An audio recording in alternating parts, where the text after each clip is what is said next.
Ruben Amorim didn't just lose a football match against Everton. He lost the argument that his system, on its own, can solve every problem Manchester United face. On a freezing night at Old Trafford, the script looked perfect. Everton's captain, Seamus Coleman, went off injured inside 10 minutes. 3 minutes later, Idrissa gueye completely lost his head, slapped teammate Michael Keane, and was sent off. 10 men, away from home, against a United side that had talked all week about restarting their season. It should have been the kind of game a serious top 4 contender controls and wins without fuss. Instead, United produced one of their most lifeless attacking displays of the Amorim era and lost 1-0. Everton had one shot on target, a brilliant curling effort from Kiernan Dewsbury on 29 minutes. That was enough. United spent the rest of the night hitting predictable crosses onto the heads of James Tarkowski and Michael Keane, and walked off to a wall of frustration and anger from their own supporters. To understand why this defeat hurts so much, you have to start with the context.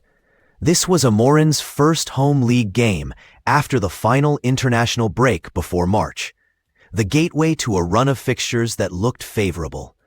United went into the weekend talking about climbing from 7th into the top 5. Instead, they finished it in 10th on 18 points after 12 games, level with Everton and 3 points off the top 4. The gap is not huge, but the mood has turned again. The key word around Old Trafford after full time was stubbornness. Amorim has built his reputation on a 3-4-3 that morphs into a 3-2-5 in possession. Against big sides, with space to attack, it can look aggressive and modern. Against a 10-man low block, it looked rigid and blunt. From the start, United lined up in their familiar back 5. Leny, Yoro, Matthijs de Ligt, and Luke Shaw as the 3 center-backs, with noussair Mazraoui and Patrick Dorgu as wing-backs.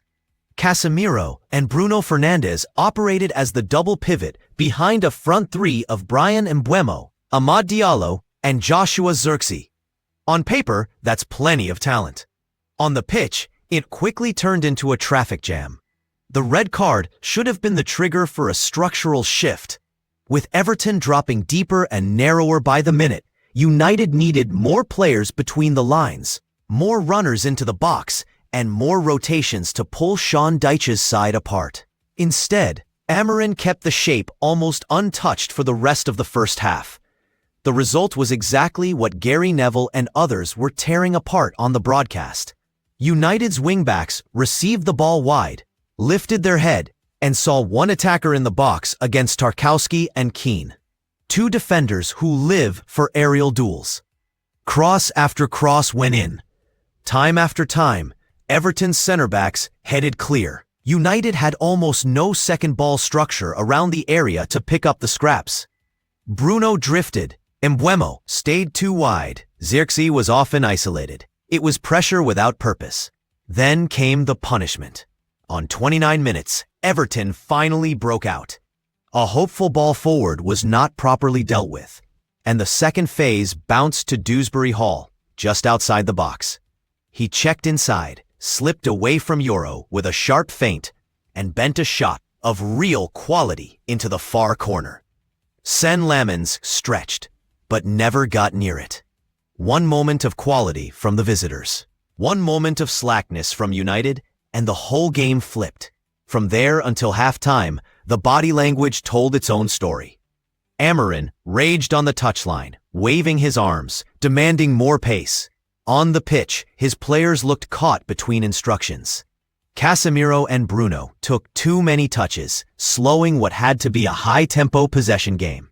The back 3 spread wide, but rarely stepped in with the ball. Amad saw a lot of possession, but was usually up against 2 or 3 defenders, with no quick combinations around him. Mbeumo hugged the touchline instead of attacking central spaces where United were outnumbered. At the break, the change everyone expected finally arrived. Mazraoui was withdrawn, Mason Mount came on, and Luke Shaw was told to push higher on the left. United moved closer to a back four in possession. Yoro and De Ligt at the base, Dorgu stretching the right, Shaw on the left, with Mount operating as an extra attacking midfielder alongside Bruno and ahead of Casemiro. The second half looked more like a conventional siege. The numbers and the eye test both say United improved. They pinned Everton into their box. They finally created passing lanes around the edge of the area, and they forced Jordan Pickford into a string of excellent saves. Mbeumo cut inside to shoot. Mount arrived late into the box and fired low at goal. Zirkzee spun away from his marker and drove shots from dangerous positions. Bruno tested the goalkeeper from distance. On another night, one of those efforts squeezes in, and the narrative is very different. But you cannot separate the second half from the first. By waiting so long to change, and by leaning so heavily on crosses even after the interval, Amorim turned a theoretical advantage into a coin flip decided by Everton's goalkeeper having a brilliant night. The deeper issue is not one match, but what it reveals about how far his project has progressed.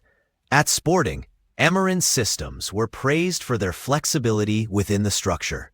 The shape stayed the same, but the patterns were drilled. 1-2s on the flank, third man runs from midfield, wingbacks arriving at the far post. Against Everton, United's patterns too often looked like give it wide and cross. The rotations were minimal, the overloads rarely materialized, and there was almost no use of cutbacks from the byline, which are statistically far more dangerous than high-floated crosses. Personnel decisions fed into the criticism.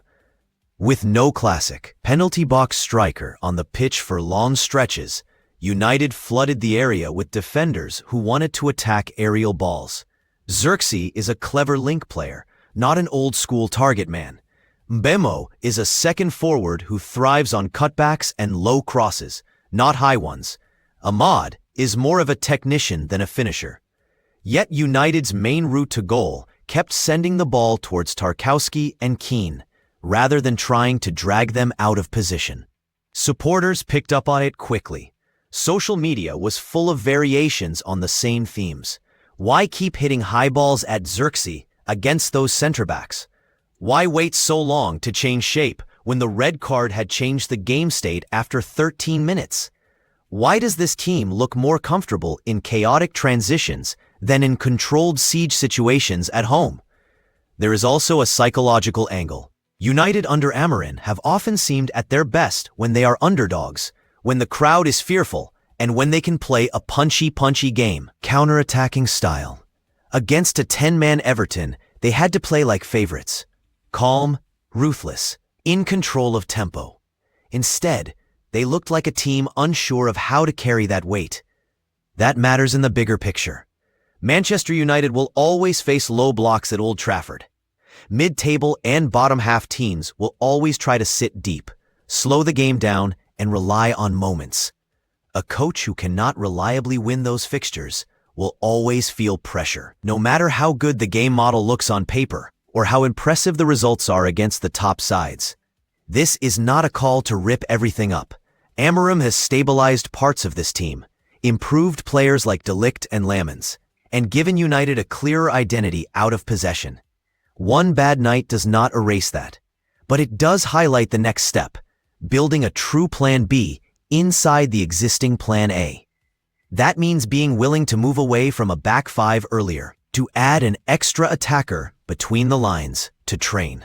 Patterns that do not end in hopeful balls into crowded penalty areas. It also raises questions ahead of the January window. If United are going to face more compact blocks, do they need a different profile of striker who lives between the posts? Do they need a midfielder with more creative passing from deep to change the rhythm of games like this? Or is the issue less about personnel and more about coaching, repetition, and decision-making in key moments? What is certain is that this defeat has cut through the optimism that was building before the international break. United are back in the pack, 10th in the table, and still searching for a consistent way to turn advantage into points.